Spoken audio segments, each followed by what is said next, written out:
بسم اللہ الرحمن الرحیم۔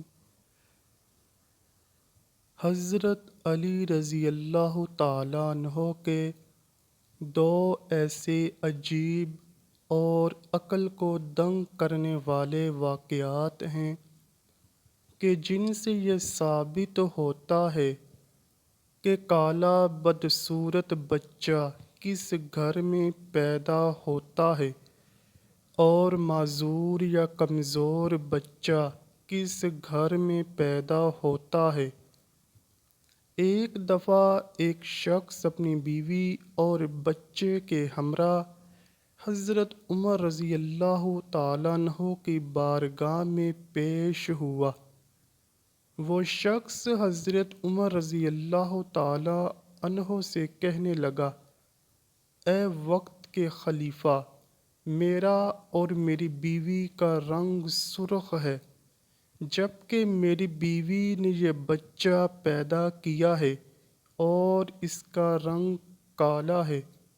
مجھے تو ایسا لگتا ہے کہ یہ بچہ میرا ہے ہی نہیں، میری بیوی نے ضرور کسی سے بدکاری کی ہے، جس وجہ سے اس بچے کا رنگ ہم دونوں کے ساتھ نہیں ملتا۔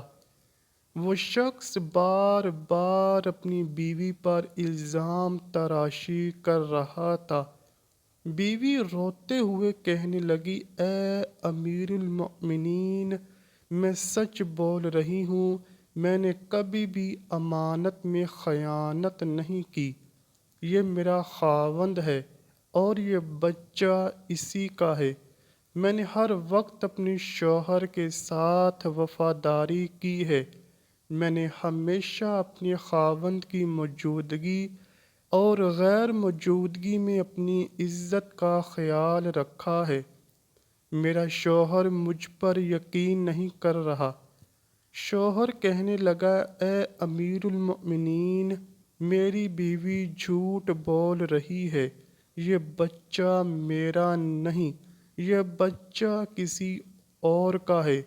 اگر یہ بچہ میرا ہوتا تو اس کا رنگ ہم دونوں جیسا ہی ہوتا۔ اس بچے کو دیکھ کر صاف صاف ظاہر ہوتا ہے کہ یہ بچہ میرا نہیں ہے، میری بیوی جھوٹ بول رہی ہے۔ بیوی مسلسل زاروں قطار رو رہی تھی۔ خاوند اپنی بیوی کی ایک بات سننے کو تیار نہ تھا۔ یہ معاملہ بہت ہی پیچیدہ تھا۔ حضرت عمر رضی اللہ تعالیٰ عنہ سوچ میں پڑ گئے کہ اس معاملے کو کس طرح حل کیا جائے۔ حضرت عمر رضی اللہ تعالیٰ عنہ نے سوچا کہ کیوں نہ اس معاملے میں داماد رسول حضرت علی شیر خدا رضی اللہ تعالیٰ عنہ سے مدد لی جائے۔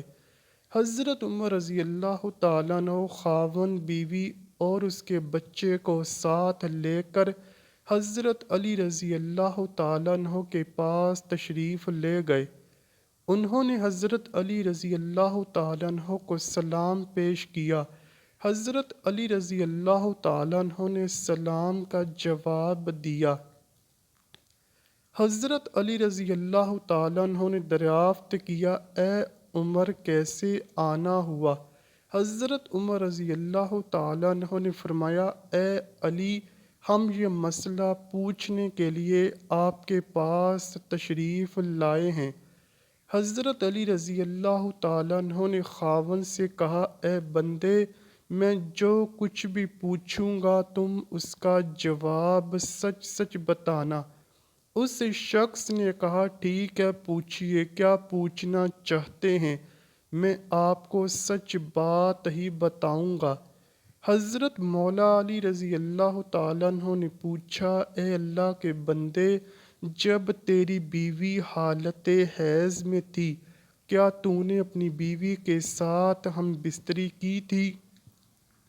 یہ سوال سن کر آدمی نے کچھ لمحات کے لیے خاموشی اختیار کی اور پھر کہنے لگا، ہاں، یہ بات سچ ہے، میری بیوی حالت حیض میں تھی۔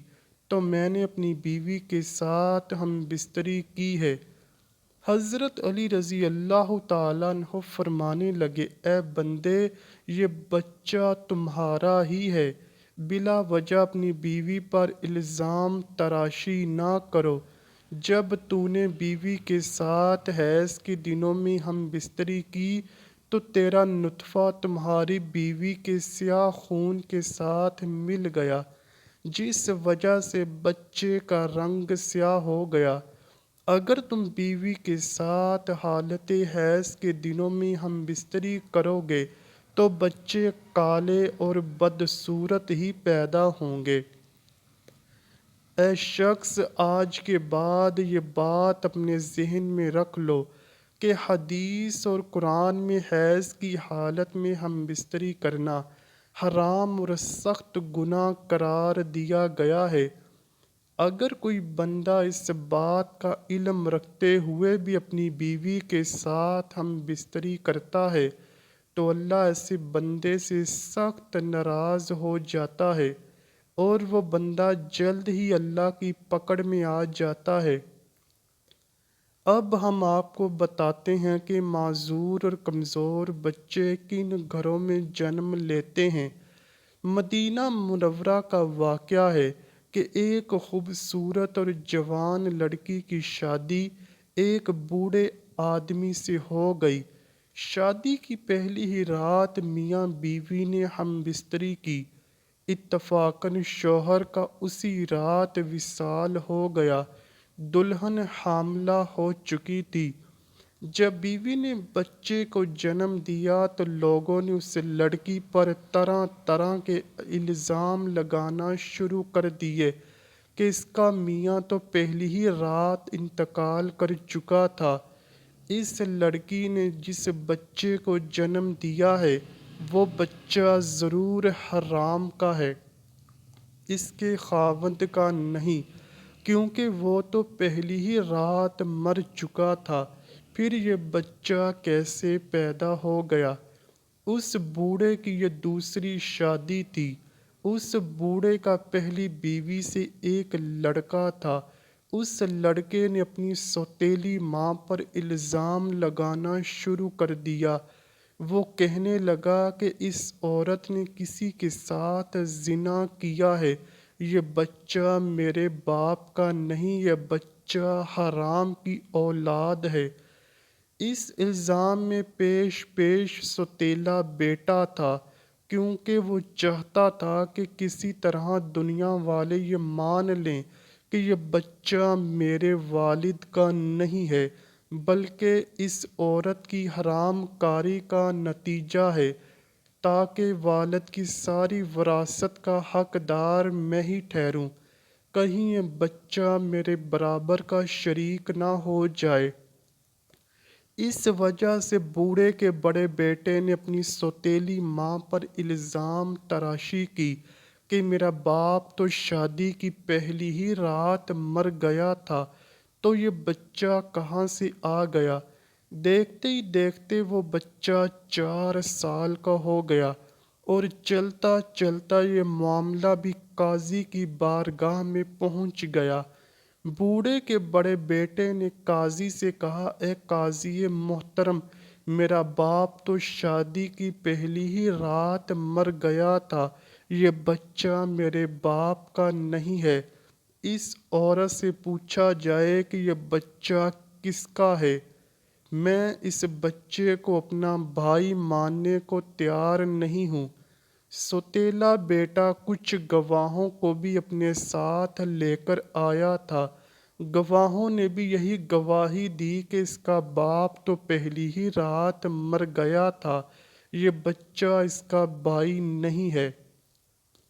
یہ باتیں سن کر قاضی کو یقین ہو گیا کہ یہ بچہ عورت کی بد چلنی کا نتیجہ ہے۔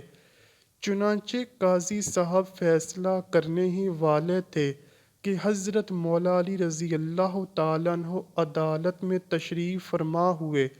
جب حضرت علی رضی اللہ تعالیٰ عنہ نے یہ سارا قصہ سنا تو حضرت علی رضی اللہ تعالیٰ عنہ نے بڑے بیٹے سے سوال کیا، اے بچے، یہ دونوں میاں بیوی کتنا عرصہ اکٹھے رہے تھے، اور جس بچے کو تم اپنا بھائی ماننے کو تیار نہیں ہو وہ بچہ کہاں ہے؟ بڑے لڑکے نے جواب دیا، اے مولا علی رضی اللہ تعالیٰ عنہ، وہ بچہ اس وقت ہمارے پاس نہیں ہے۔ حضرت علی رضی اللہ تعالیٰ عنہ نے کہا کہ تم کل اس بچے کو اپنے ہمراہ یہاں لانا، کل انشاءاللہ تمہارا فیصلہ ہو جائے گا۔ اگلے دن وہ لڑکا اپنے سوتیلے بھائی کو ساتھ لے کر آیا اور کہنے لگا، اے مولا علی رضی اللہ تعالیٰ عنہ، یہی وہ بچہ ہے جس کو میں اپنا بھائی تسلیم نہیں کرتا ہوں۔ حضرت مولا علی رضی اللہ تعالیٰ عنہ نے جب بچے کو دیکھا تو فرمانے لگے، میں ابھی تمہارا فیصلہ کیے دیتا ہوں۔ حضرت مولا علی رضی اللہ تعالیٰ عنہ نے کچھ اور بچوں کو بلایا اور ان سے فرمایا، جاؤ باہر جا کر کھیلنا شروع کر دو۔ چند لمحوں میں وہ بچوں نے آپس میں کھیلنا شروع کر دیا اور ایک دوسرے کے ساتھ مستیاں شروع کر دی۔ حضرت مولا علی رضی اللہ تعالیٰ عنہ بچوں کو کھیلتے ہوئے بڑے غور سے دیکھ رہے تھے۔ کچھ دیر کے بعد حضرت علی رضی اللہ تعالیٰ عنہ نے بچوں کو بلایا اور فرمانے لگے، سب بچے ایک جگہ پر بیٹھ جاؤ۔ سب بچے حضرت علی رضی اللہ تعالیٰ عنہ کا حکم سن کر بیٹھ گئے۔ اس کے بعد حضرت علی رضی اللہ تعالیٰ عنہ نے سب بچوں کو ایک ساتھ کھڑے ہونے کا حکم دیا تو سب بچے ایک ساتھ کھڑے ہو گئے۔ حضرت علی رضی اللہ تعالیٰ عنہ بچوں کو بڑے غور سے دیکھ رہے تھے۔ انہوں نے دیکھا کہ یہ سب بچے بڑے آسانی کے ساتھ کھیل رہے ہیں، بیٹھ رہے ہیں اور کھڑے بھی ہو رہے ہیں۔ ان کو کھیلنے، بیٹھنے، اٹھنے میں کوئی دقت نہیں ہو رہی، جبکہ جس بچے پر الزام لگایا جا رہا ہے اس بچے کو بیٹھنے اور اٹھنے میں کافی وقت لگتا ہے۔ آپ رضی اللہ تعالیٰ عنہ نے یہ فیصلہ سنایا کہ یہ بچہ اسی بوڑھے شخص کا ہے، کیونکہ اس بچے میں کچھ کمزوریاں ہیں جس کو دیکھ کر یہ ظاہر ہوتا ہے کہ یہ بوڑھے باپ کا ہی بچہ ہے۔ باقی سب بچوں کو کسی قسم کی دقت نہیں، وہ بآسانی سے چلتے پھرتے اور کھیلتے ہوئے نظر آ رہے ہیں، کیونکہ ان میں کوئی کمزوری نہیں ہے، کیونکہ وہ جوان باپ کی اولاد ہیں۔ دعا ہے اللہ پاک سب کو صحت مند اور خوبصورت اولاد سے نوازے اور ہم سب کو اپنے پیارے حبیب صلی اللہ علیہ وآلہ وسلم اور ان کی آل پاک سے سچی و پکی محبت کرنے کی توفیق عطا فرمائے، آمین یا رب العالمین۔ امید کرتا ہوں کہ آپ کو ویڈیو ضرور پسند آئی ہوگی۔ اگر ویڈیو پسند آئی ہے تو ویڈیو کو لائک کیجئے، شیئر کیجئے اور چینل کو لازمی سبسکرائب کیجئے۔ کمنٹ سیکشن میں اپنی رائے کا اظہار بھی ضرور کیجئے گا۔ ملتے ہیں اگلی ویڈیو میں، تب تک کے لیے اللہ حافظ۔